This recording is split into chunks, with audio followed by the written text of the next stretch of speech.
So this is very important. If you hear me say one thing tonight, I think it should be this. All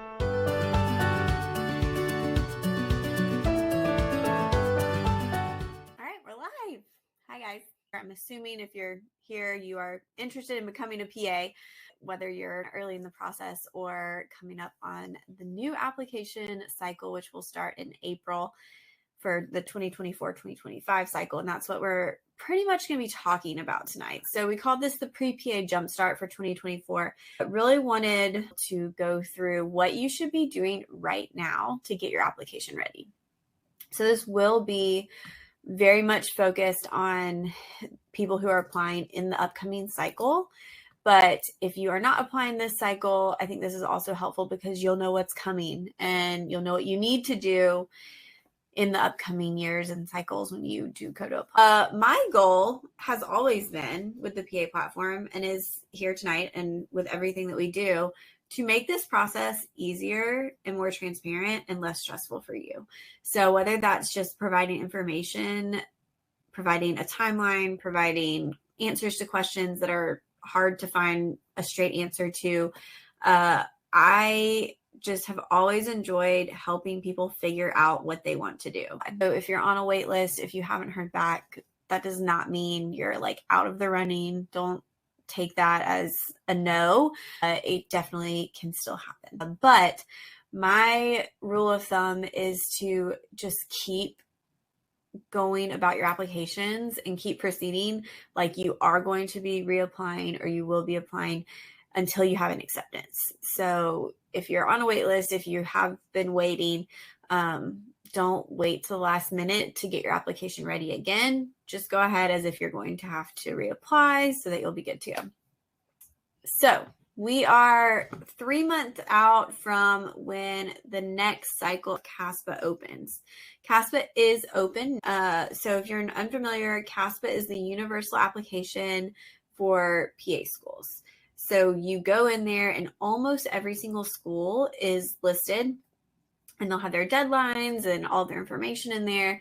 And so you can say, I want to apply to these 10 schools and submit your application to all of them at the same time. There are a few schools that are holdouts that are not on CASPA, but you'll need all the same information for them.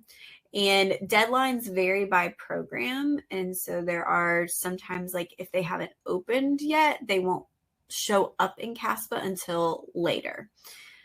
But CASPA is technically open from the end of April until the end of March. There will be a date where CASPA closes and you won't be able to sign in. You won't be able to access your account or do anything in there.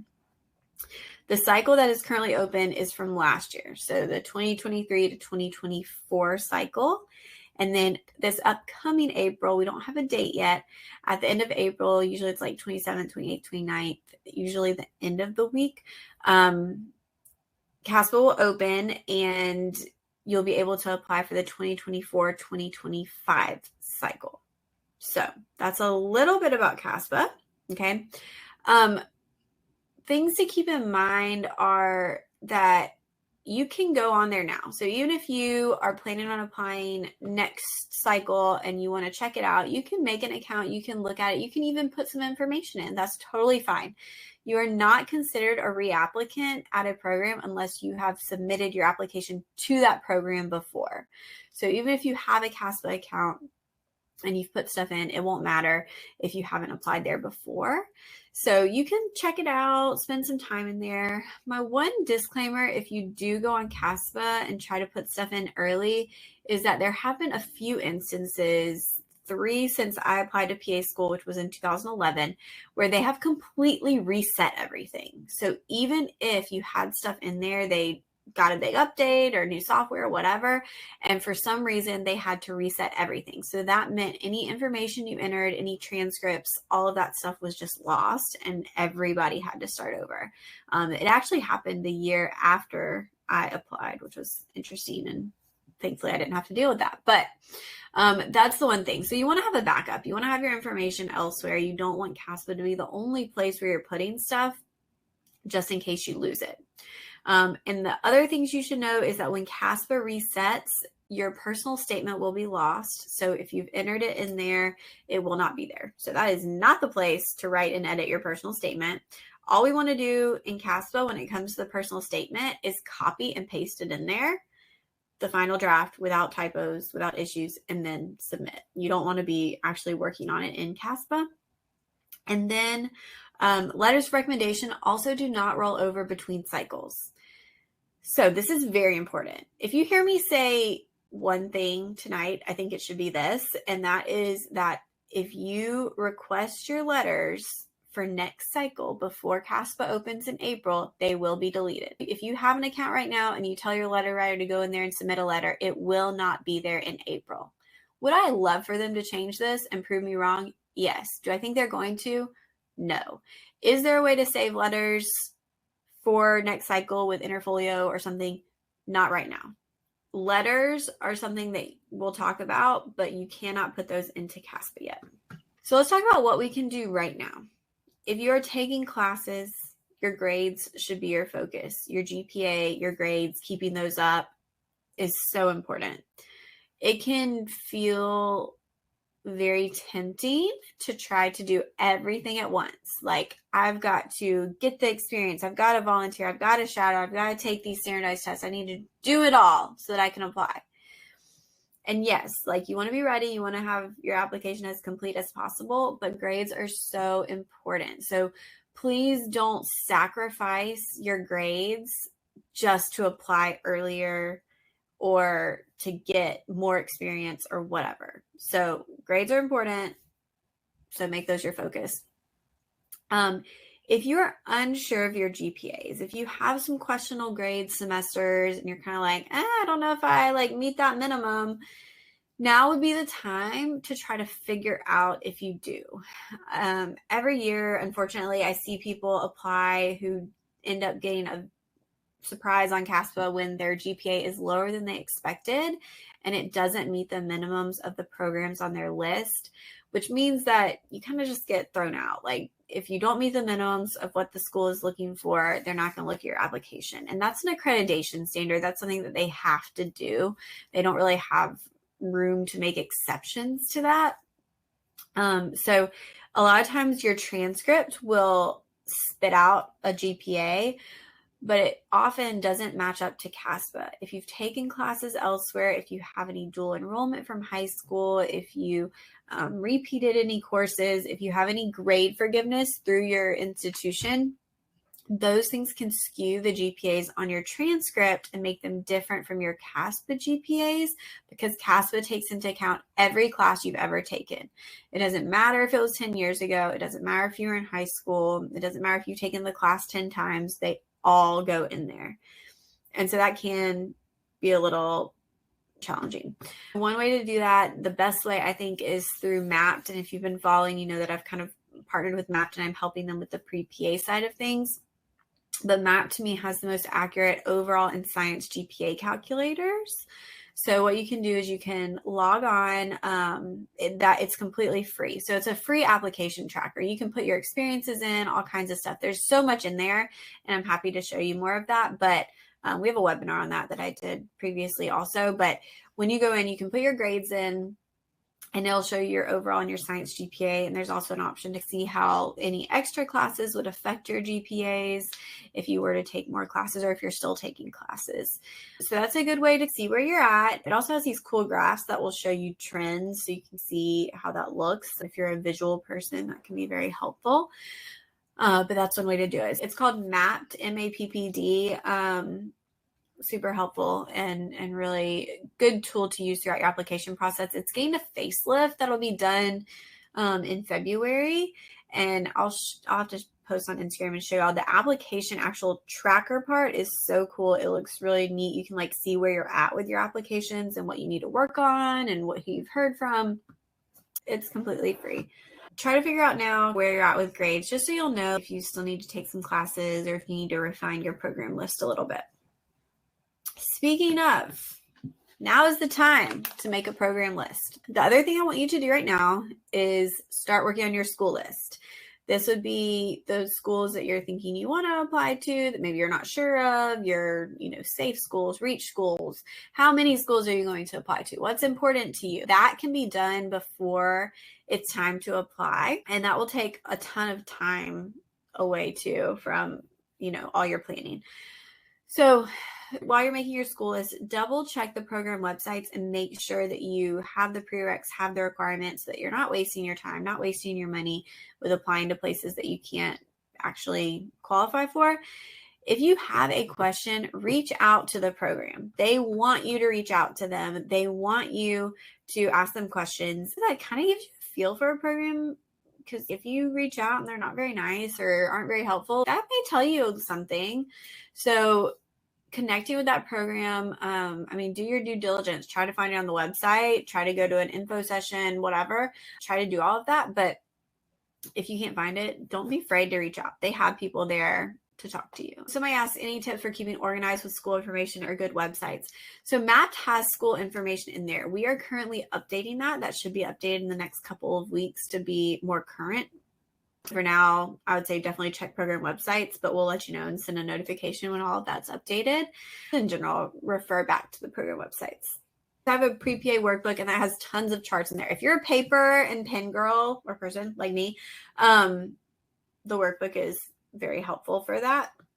Just one thing you can do if you have your school list confirmed and you figured out what you want to do, this is like extra credit. So don't feel like you have to do this at all. But on the PA platform, we have a supplemental library where we've started collecting all of the supplemental prompts from the past. They could change every year, so just know that. But if you want to get started thinking about your essays, you can start doing that from that list. If we have the information, it should be in there. And that'll give you an idea of stuff you'd have to write.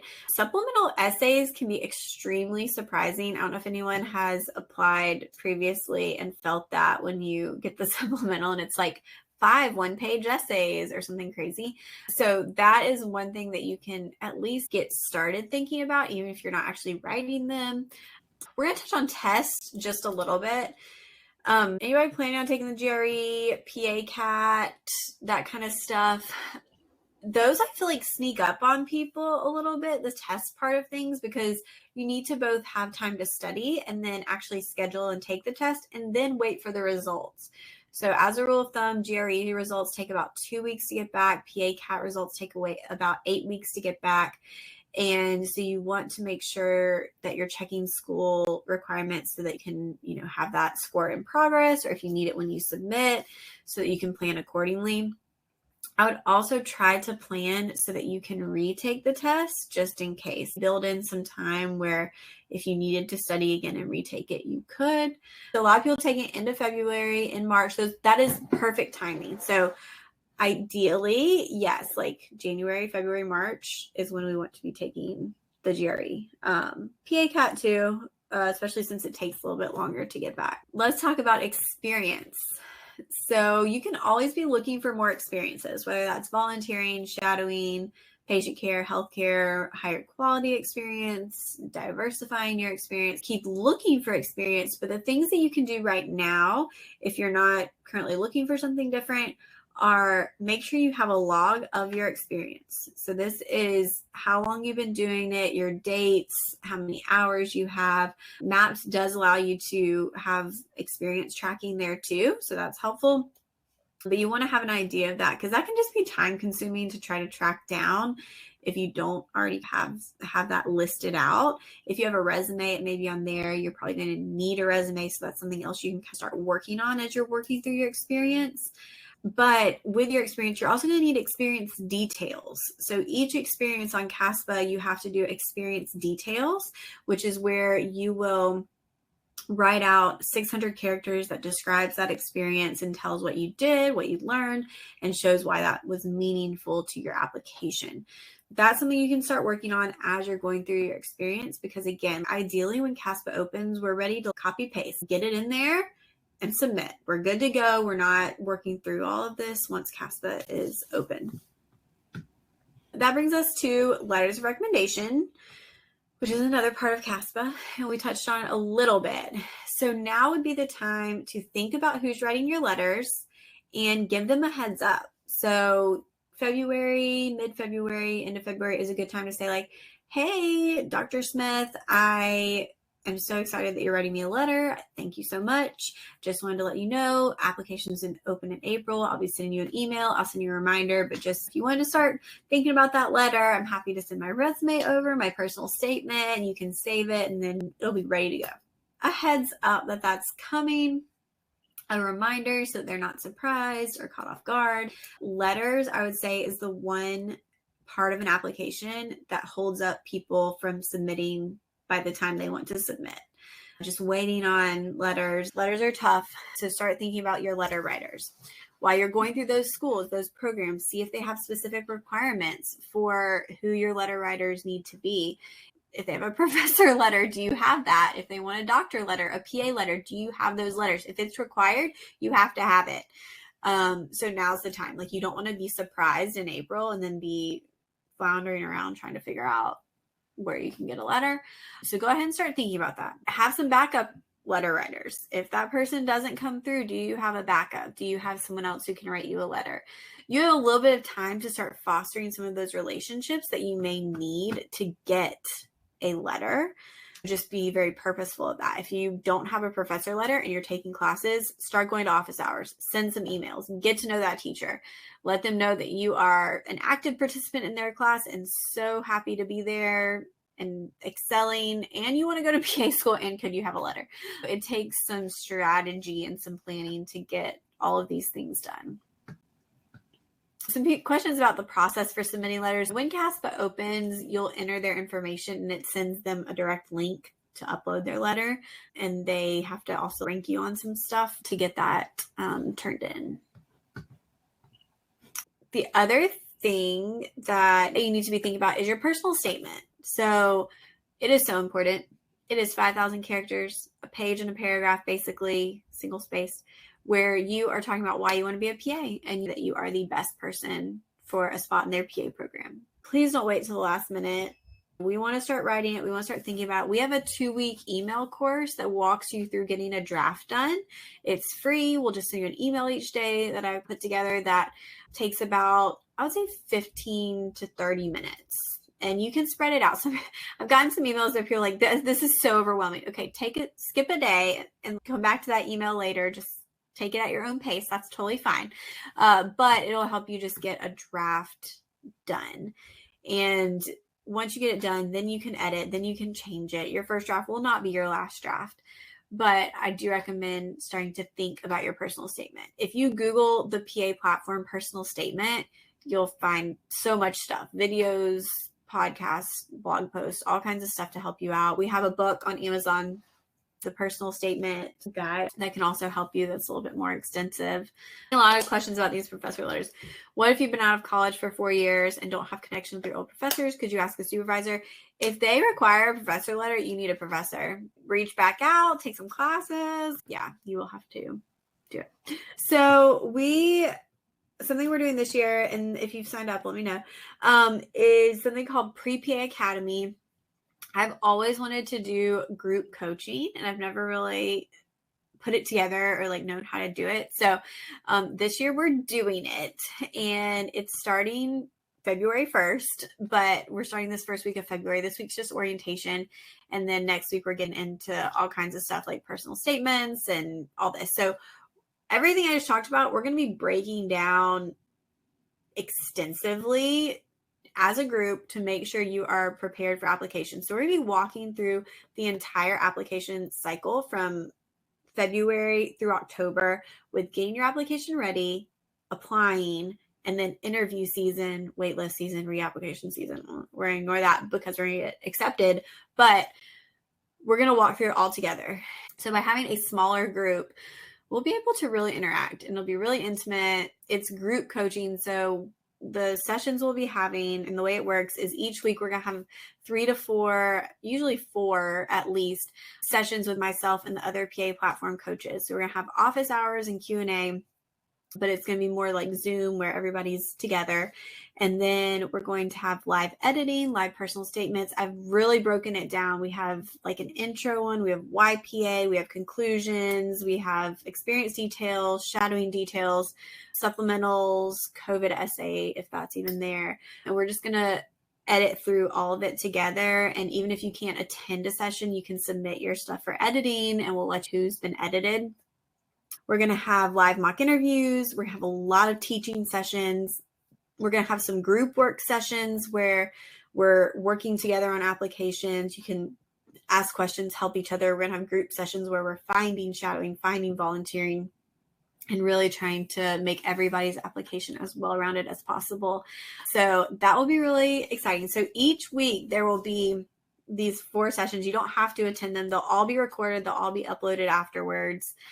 We have a Facebook group, but when you sign up, you get all of the books. You get the personal statement guide, interview guide, and the pre-PA workbook. You get all of the courses, the PA school interview course, the personal statement course, and the new CASPA course that's going to come out in the next couple weeks, and all of our old webinars. Basically, all of our resources. We're just like throwing them at you and then walking through it all together. If you feel like you would thrive in like a group coaching setting and would like to do that, we would love to have you join us. At the first session that we've had, I think most of what I heard was people wanting support and accountability and community through this process and just somebody to walk through it together. And it was really cool because a lot of the people found that they were in the same area geographically.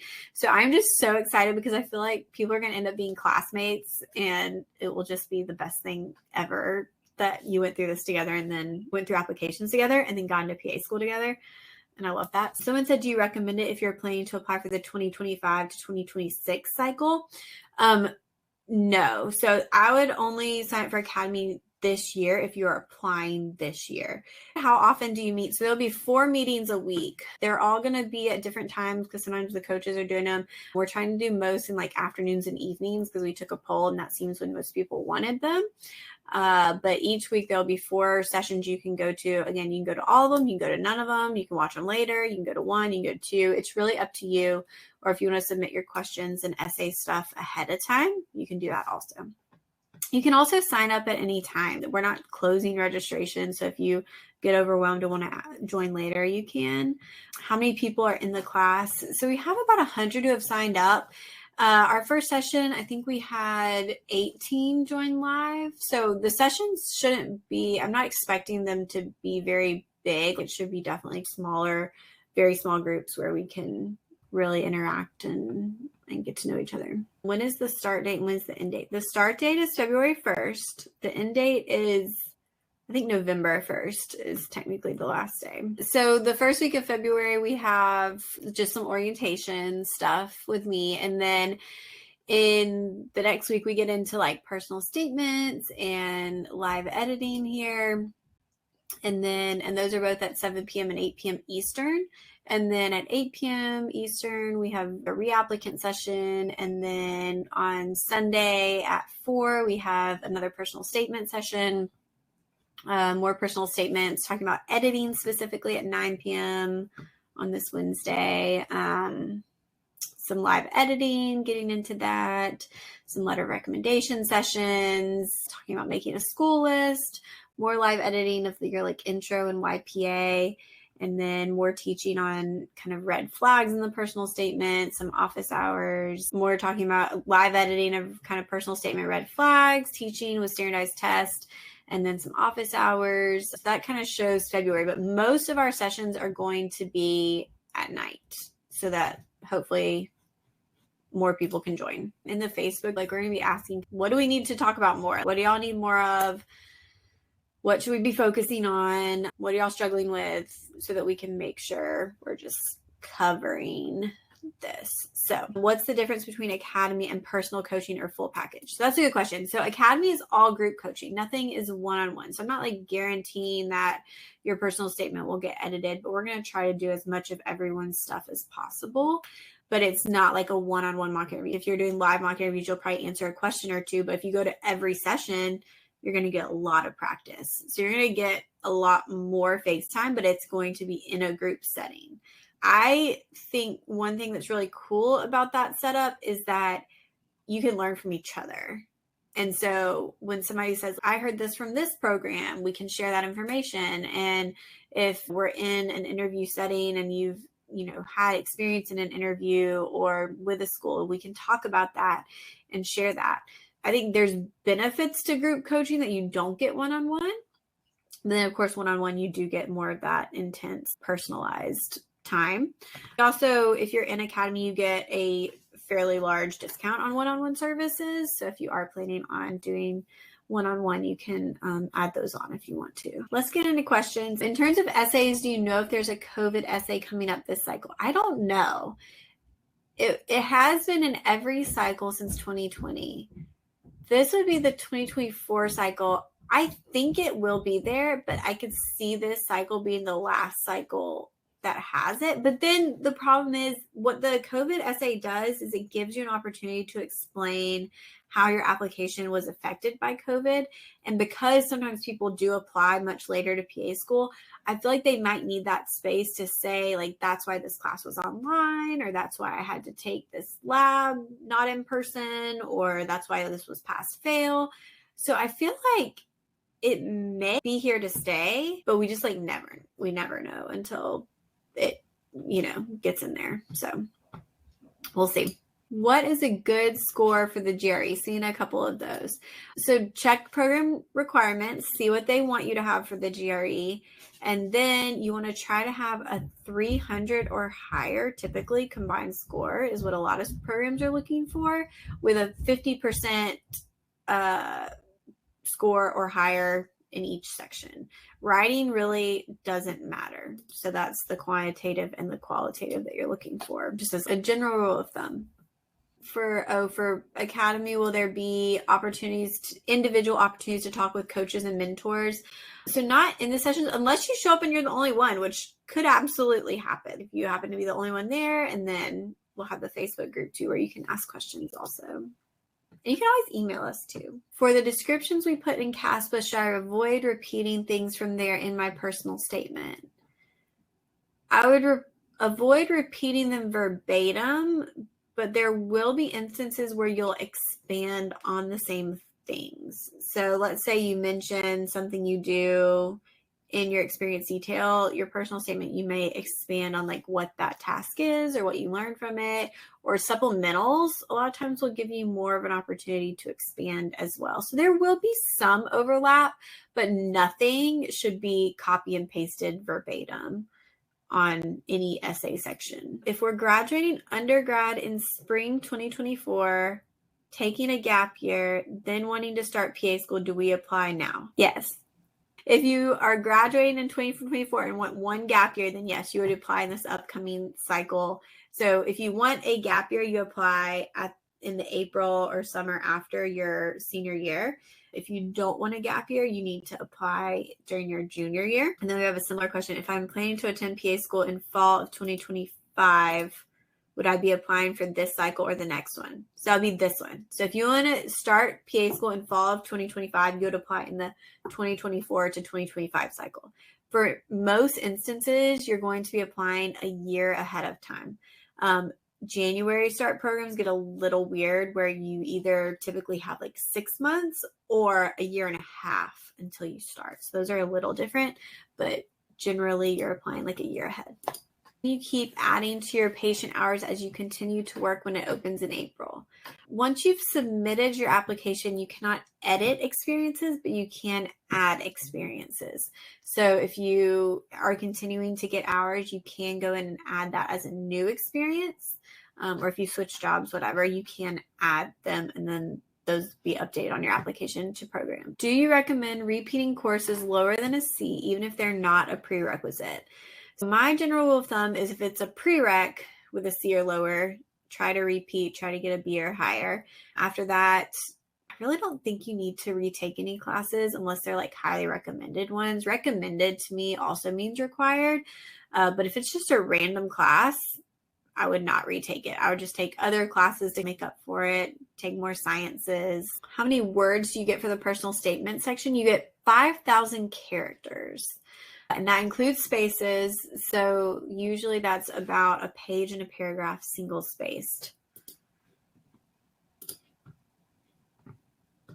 Sometimes people think that's 5,000 words, and it is not. Also, if you're planning on getting your essay edited, I would try to get it in early so that you have time to edit it based on the suggestions.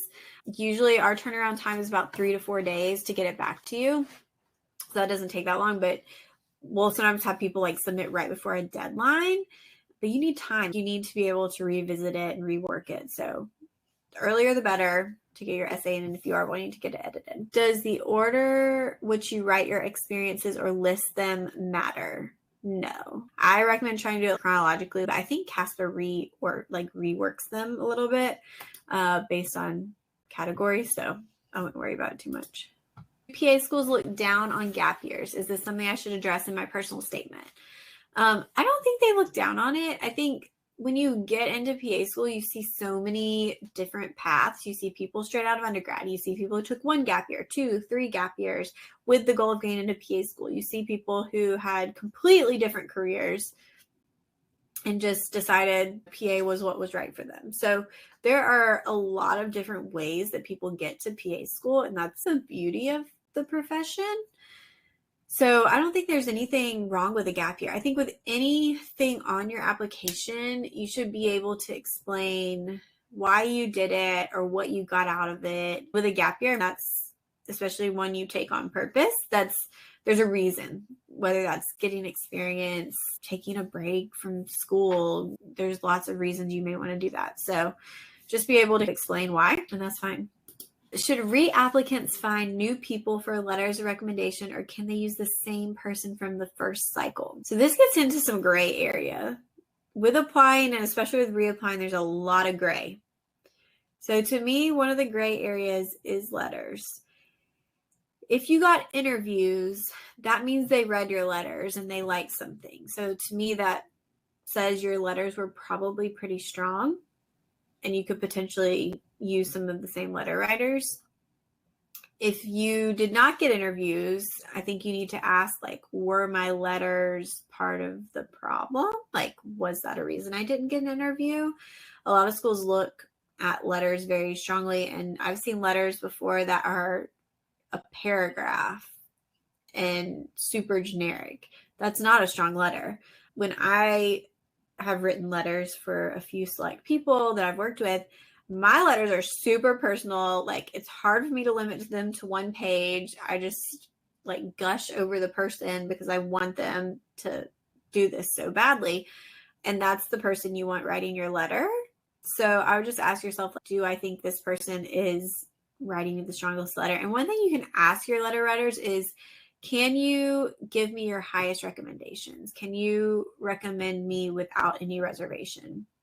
If they hesitate or they're not sure, you don't want that person writing you a letter.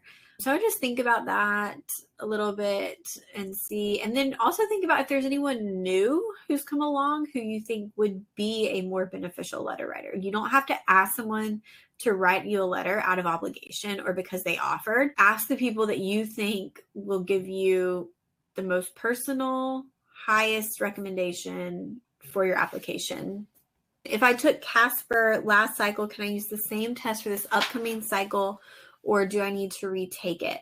So CASPA is one test that you do have to retake each cycle, unfortunately. Last year was very interesting because I've seen some schools dropping CASPA. So who knows what'll happen, this cycle, but yeah, so CASPA is a test that you do need to retake if you took it last cycle. How would you write an email to the individual writing the letter of recommendation if you're a reapplicant? I would just let them know what you've done since your last cycle. So I would just say, like, hey, I applied last cycle. I haven't heard back yet, but so I'm looking at reapplying. This is what I've been doing. I've done X, Y, Z. I really appreciate you writing me a letter, and I would love to know if you would be willing to submit a letter again for me, and see what they say. Just know throughout this whole process, the worst that anyone can say, the worst thing that can happen is someone can say no. So whether that's you're looking for shadowing, you're looking for experience, you're looking for a mentor, you're looking for whatever, Somebody might say no, and that's not the end of the world. It just happens, okay? So just know that, not a big deal. If you get a no, just move on. There's plenty of other people to ask. How far back should I go when putting in healthcare experience and volunteer hours? Should I only stick to what I did as an undergrad? Typically, we're talking college and forward. The caveat, the exception to that, is if you had something that started in high school that you continued through undergrad, I would include that. Or if you had something in high school that was very like patient care related. My high school had a CNA program, and you would go for half a day, pretty much every day each week, to work as a CNA somewhere. And so like that, if you had that, I would totally include that. So if you did have some shadowing or something as well, you could put that on there. But generally, we're talking college and forward for experiences. Can you ask a coworker for a letter of recommendation? It depends. If they're kind of the same as you, I probably wouldn't. But if they're in a supervisory role, I think that's a great person to have a letter from. I can like speak to your work ethic from, that supervisor position. That doesn't necessarily have to be your supervisor on paper. Like some people will say, like, I don't really know my nurse supervisor. They're on a different shift. I never see them. That's fine. But if you have somebody who's like your supervisor on a shift, typically that person would be a great person to get a letter from. And somebody said, what about committee letters? Committee letters are not common for PA school applications, and some schools don't even accept them. That is much more a medical school thing. So I would not try to get a committee letter. I don't think that will necessarily serve you in this process. So, okay, I know I did not get to all of these, but we will try our best. We also have an FAQ on the blog. If you just look up the PA platform FAQ, I think it comes up, and it has a lot of these questions, like our most commonly asked. And you can always Google the PA platform and whatever you're looking for. This is a whole process. It's a lot, which is why we're going to devote 8 months to it. But we'll have some more webinars. Make sure you're on the email list, which you should get them. Following along on social media, we'll share those, and make sure you're set up for success, guys. We have lots of acceptances this year. I feel like those are like makes my day when somebody tells me they're accepted. I hope you guys have a great week, and I'll see you around on social media and answering questions and at the next webinar. Bye, guys.